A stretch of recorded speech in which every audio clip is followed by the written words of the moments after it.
नमस्कार दोस्तों, ऑब्जेक्टिव मित्रा के टॉप 20 क्वेश्चन के सीरीज में आप सभी का स्वागत है। दोस्तों आज हम लेकर के आ चुके हैं टॉप 20 क्वेश्चंस को, जो आपके बीच यहां पे रखा जाएगा और आपको ये क्वेश्चंस का 4 ऑप्शन में से एक ऑप्शन को सेलेक्ट करना है और आपको देखना है दोस्तों कि आप 20 में से कितने प्रश्न को सही कर पा रहे हैं। दोस्तों मैं आपको बता दूं कि आप किसी भी एग्जाम का तैयारी कर रहे हैं, चाहे वो एसएससी का हो, एसएससी जीडी, रेलवे, एनटीपीसी या ग्रुप डी का हो, या फिर और कोई भी कॉम्पिटिटिव एग्जाम का तैयारी कर रहे हैं, तो उसके लिए आपका ये वीडियो कारगर सिद्ध होने वाला है, क्योंकि यहाँ पे आपको मिलता है टॉप 20 क्वेश्चन जो ना जाने कई बार एग्जामों में पूछा जा चुका है। तो चलते हैं दोस्तों आज के इस सीरीज में, और आपके बीच यहाँ पे पहला क्वेश्चन ये है कि धर्मनिरपेक्षता का अर्थ क्या होता है, और आपको यहाँ से बताना है धर्मनिरपेक्षता का अर्थ बताना है। दोस्तों ऑप्शन आपके बीच ये है कि राज्य सरकार सभी धर्म के खिलाफ हो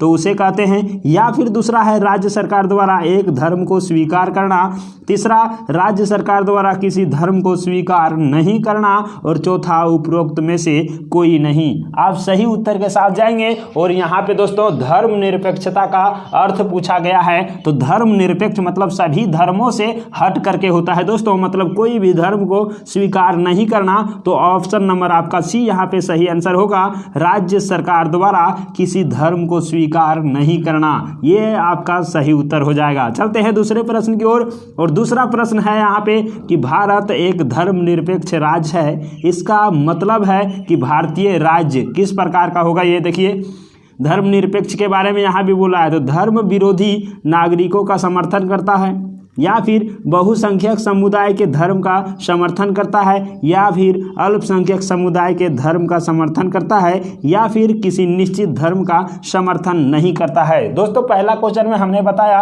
कि धर्मनिरपेक्ष का यही अर्थ होता है कि राज्य सरकार के द्वारा कोई भी धर्म को नहीं मानना। तो यहाँ पे आपको वही चीज पूछा है कि उसका मतलब भारतीय राज्य में क्या है, तो आप कहेंगे ऑप्शन नंबर डी, किसी निश्चित धर्म का समर्थन नहीं करता है। तो चलते हैं, यहाँ से आपका डी सही हो गया। और तीसरा प्रश्न आपके बीच है कि निम्नलिखित में से कौन सा शब्द भारत के संविधान की उद्देशिका में नहीं है। उद्देशिका मतलब दोस्तों प्रस्तावना बोल रहा है, और प्रस्तावना में कौन से शब्द नहीं है ये आपको बताना है इन 4 ऑप्शन में से। और ऑप्शन है आपके बीच समाजवादी, प्रभुत्व संपन्न, पथ निरपेक्ष, लोक कल्याण। ये चारों वर्ड में कौन से ऐसे वर्ड हैं जो भारतीय प्रस्तावना में नहीं है दोस्तों, और आप इसका सही उत्तर लगा चुके होंगे, और आपका सही उत्तर यहाँ से होगा लोक कल्याण। ऑप्शन नंबर डी, आप यदि डी को लगाए होंगे तो आपको बिल्कुल सही है दोस्तों, और आपको मिलता है 1 मार्क्स।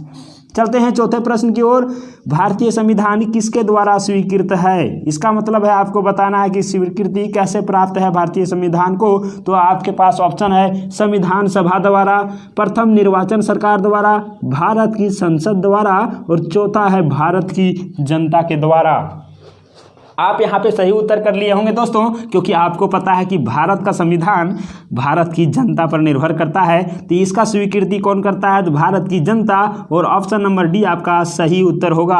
और 5वें नंबर प्रश्न आपके बीच है कि भारत की संप्रभुता किसमें निहित होती है। संप्रभुता के बारे में पूछा है, और ऑप्शन यहाँ पे है भारतीय संसद में, प्रधानमंत्री में, राष्ट्रपति में, और भारत की जनता में। दोस्तों क्वेश्चन आप पे समझ गए होंगे, संप्रभुता के बारे में जब भी पूछा जाता है तो आप कहेंगे कि संप्रभुता जो होता है भारत की जनता में निहित होता है। तो आप इसका ऑप्शन नंबर डी के साथ चले जाएंगे, और डी इसका सही उत्तर होगा। छठा नंबर प्रश्न आपसे पूछ रहा है दोस्तों कि किस वर्ष भारत एक प्रभुत्व संपन्न प्रजातांत्रिक गणराज्य बना। ये प्रश्न आपको पूछ रहा है, और यहाँ से आपको हड़बड़ाना नहीं है, यहाँ से आपको दोस्तों मुश्किल में पड़ना नहीं है, और यहाँ पे ऑप्शन आपको मिल रहा है तो और आसान हो जाएगा। और ऑप्शन नंबर 1 है 1947, 1951, 1935 और 1950। इसमें से संप्रभुता के बारे में बोला है दोस्तों।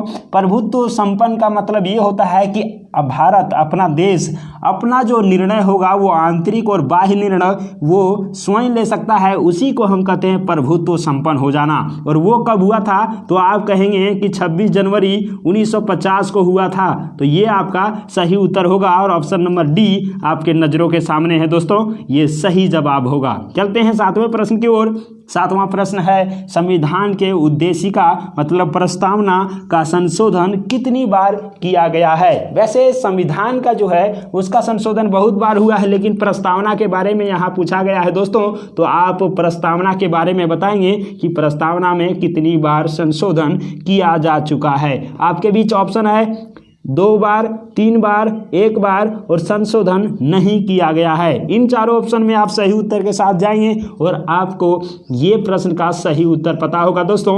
यदि आप ऑप्शन नंबर सी अर्थात 1 बार के साथ गए होंगे तो आप बिल्कुल सही हैं और 1 बार भारतीय संविधान के उद्देशिका में संशोधन किया गया है। चलते हैं अगले प्रश्न की ओर।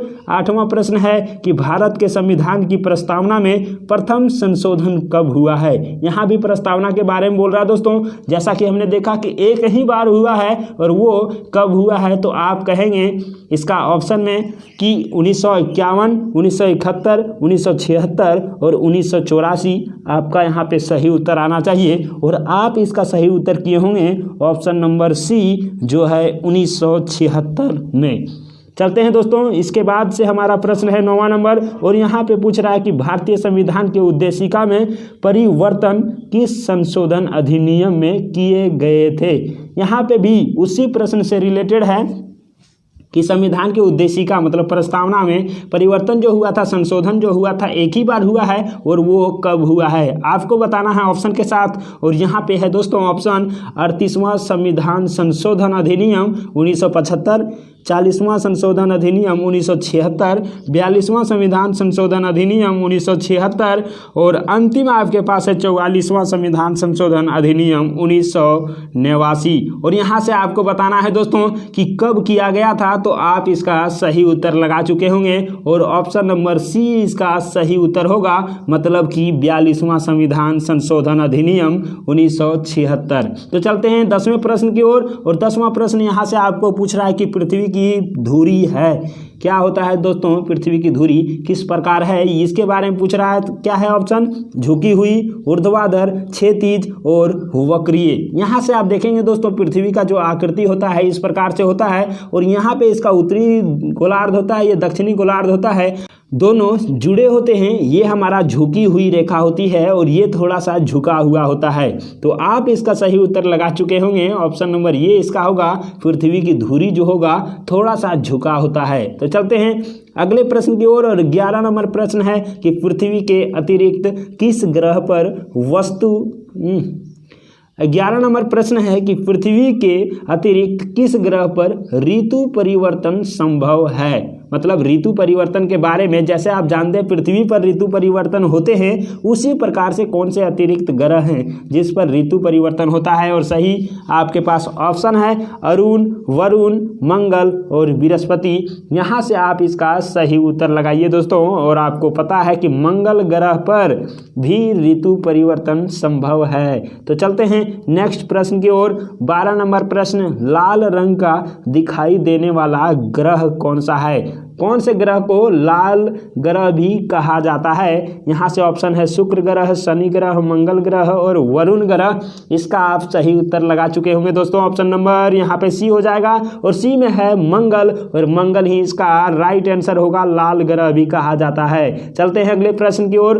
पृथ्वी के अतिरिक्त किस ग्रह पर वायुमंडल पाया जाता है। जैसा कि दोस्तों अभी हमने बताया 11 नंबर प्रश्न में कि मंगल पर क्या है, ऋतु परिवर्तन हो सकता है और ऋतु परिवर्तन कब होता है दोस्तों, जब वायुमंडल हो सकता है तभी। तो यहाँ पे इसका भी ऑपोजिट क्वेश्चन है और इसी में देखेंगे, बताना है आपको कि पृथ्वी के अतिरिक्त किस ग्रह पर वायुमंडल पाया जाता है। तो ऑप्शन है आपके पास शुक्र, बुध, बृहस्पति और मंगल। और यहाँ पे दोस्तों आपका सही उत्तर हो जाने वाला है ऑप्शन नंबर डी अर्थात मंगल।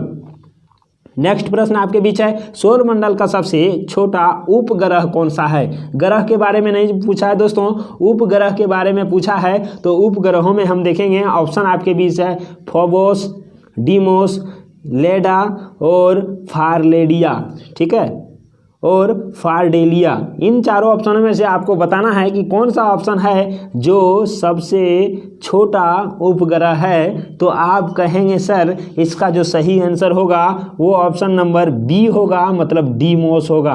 और डीमोस जो है दोस्तों आप कहेंगे कि ये मंगल का उपग्रह है। मंगल के दो उपग्रह हैं दोस्तों, एक क्या है फीबोस हैं और दूसरा क्या है डीमोस है। तो इनमें से सबसे छोटा जो है वो हमारा क्या है डीमोस है। तो चलते हैं अगले प्रश्न की ओर। और 15 नंबर प्रश्न आपके बीच है कि सौर मंडल में सबसे बड़ा ग्रह कौन सा है। सौर मंडल के सबसे बड़े ग्रह के बारे में जब भी पूछा जाएगा तो आप तुरंत इसका उत्तर लगाएंगे बृहस्पति, इसका सही उत्तर, और ऑप्शन नंबर सी के साथ आप चले जाएंगे दोस्तों। और इस तरह से हम चलते हैं आगे। और 16 नंबर प्रश्न आपके बीच है, संयुक्त राज्य अमेरिका ने किस ग्रह की खोज के लिए गैलीलियो नामक अंतरिक्ष यान भेजा था।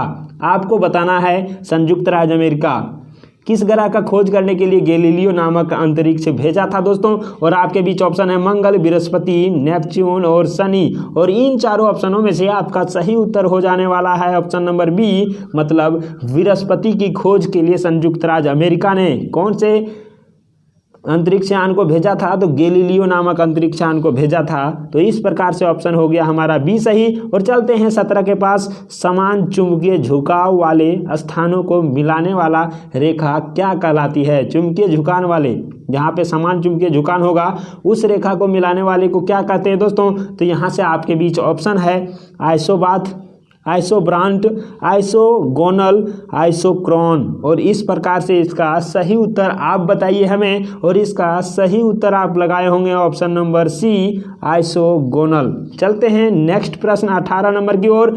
एक ही तापमान वाले स्थानों को जोड़ने वाले काल्पनिक रेखाएं कहलाती है। क्या कहलाएगा दोस्तों, तापमान सेम होना चाहिए दोनों जगहों का, तो उस जोड़ने वाली रेखा को हम क्या कहेंगे, आइसोबार, आइसोसाइट, आइसोहेलाइन, आइसोथर्म। आपका यहाँ पे सही उत्तर होगा ऑप्शन नंबर डी, आइसोथर्म। यहाँ पे आप ऐसे याद रख सकते हैं दोस्तों, तापमान को कैसे मापते हैं, थर्मामीटर में। और यहाँ से देखिए दोस्तों ये हमारा आइसोथर्म भी दिया है, तो इसका सही उत्तर हो जाएगा। चलते हैं नेक्स्ट प्रश्न की ओर। 19 नंबर प्रश्न आपके बीच है कि एक ही समय में कंपन करने वाले स्थानों को जोड़ने वाली रेखाओं की श्रृंखला कहलाती है। और ऑप्शन आपके बीच है कोसिस्मल लाइन, होमोसिस्मल लाइन, आइसोसिस्मल लाइन और सिस्मो लाइन्स। इनमें से 4 ऑप्शन में से एक ऑप्शन के साथ जाना है दोस्तों। और आप चले गए होंगे ऑप्शन नंबर ए के साथ, कोसिस्मल लाइन कहा जाता है, जो कंपन 2 स्थानों को जोड़ने वाले होते हैं। चलते हैं 20वें नंबर प्रश्न की ओर। और स्वेज नहर के दोनों सिरों पर स्थित पतन युग्म है। कौन से हैं स्वेज नहर के दोनों शीर्ष पर स्थित जो पतन है उसका क्या क्या नाम है, ये आपको बताना है। और ऑप्शन है आपके बीच, पहला नंबर काहिरा एवं सिकंदरिया, दूसरा है काहिरा एवं स्वेज, और तीसरा है काहिरा एवं पोर्ट सईद, और चौथा है स्वेज एवं पोर्ट सईद। और आपको एक ऑप्शन यहाँ पे सेलेक्ट करना है, तो इसका जो सही आंसर होगा वो हमारा हो जाएगा ऑप्शन नंबर डी, स्वेज एवं पोर्ट सईद। ये हमारा सही उत्तर होगा। चलते हैं 21वें नंबर प्रश्न की ओर। और 21 नंबर प्रश्न है कि कौन सा बंदरगाह यूरोपोर्ट के नाम से भी जाना जाता है। दोस्तों यूरोपोर्ट के नाम से कौन से बंदरगाह जाने जाते हैं, इसके बारे में आपको पूछ रहा है और आपको बताना है आंसर। इसका ऑप्शन है हैम्बर्ग, लंदन, रॉटरडम और लिस्बन। इसका सही उत्तर आप लगाइए कि यूरोपोर्ट के नाम से किस बंदरगाह को जाना जाता है। आप कहेंगे कि ऑप्शन नंबर सी इसका सही होगा, मतलब रॉटरडम। और दोस्तों इस प्रकार से आज के ये सेशन समाप्त होता है। और हम आपसे पूछते हैं एक प्रश्न जो 22 नंबर में है, और आपको इसका सही उत्तर कमेंट बॉक्स में देना है।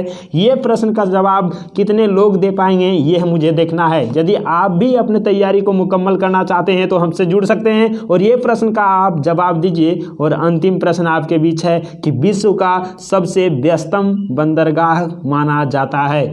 कौन से बंदरगाह हैं जो सबसे व्यस्त रहते हैं, और उसके लिए आपके बीच ऑप्शन है लंदन, एंट, रॉटरडम और हैम्बर्ग। इन चारों ऑप्शनों में से आपको एक ऑप्शन को सेलेक्ट करना है और कमेंट बॉक्स में जाकर के आपको बता देना है कि क्या इसका सही उत्तर हो जाने वाला है। तो चलते हैं दोस्तों, आज के इस सेशन को समाप्त करते हैं। और जैसा कि आपको पता चल गया होगा कि 20 में से आप कितने प्रश्नों का सही उत्तर दे पाए हैं। और इस तरह से आप खुद को चेक कर पाए होंगे, खुद को जांच पाए होंगे दोस्तों। तो आप मुझे कमेंट में बताइए कि आप 20 प्रश्नों में से कितने प्रश्नों का सही उत्तर दिया है। और ये वीडियो यदि आपको अच्छा लगा तो लाइक करके चैनल को सब्सक्राइब कर दीजिएगा और दोस्तों के साथ शेयर कर दीजिएगा और अपने तैयारी को मुकम्मल बनाते रहिएगा। तो हम मिलते हैं आपसे अगले वीडियो में, तब तक के लिए जय हिंद।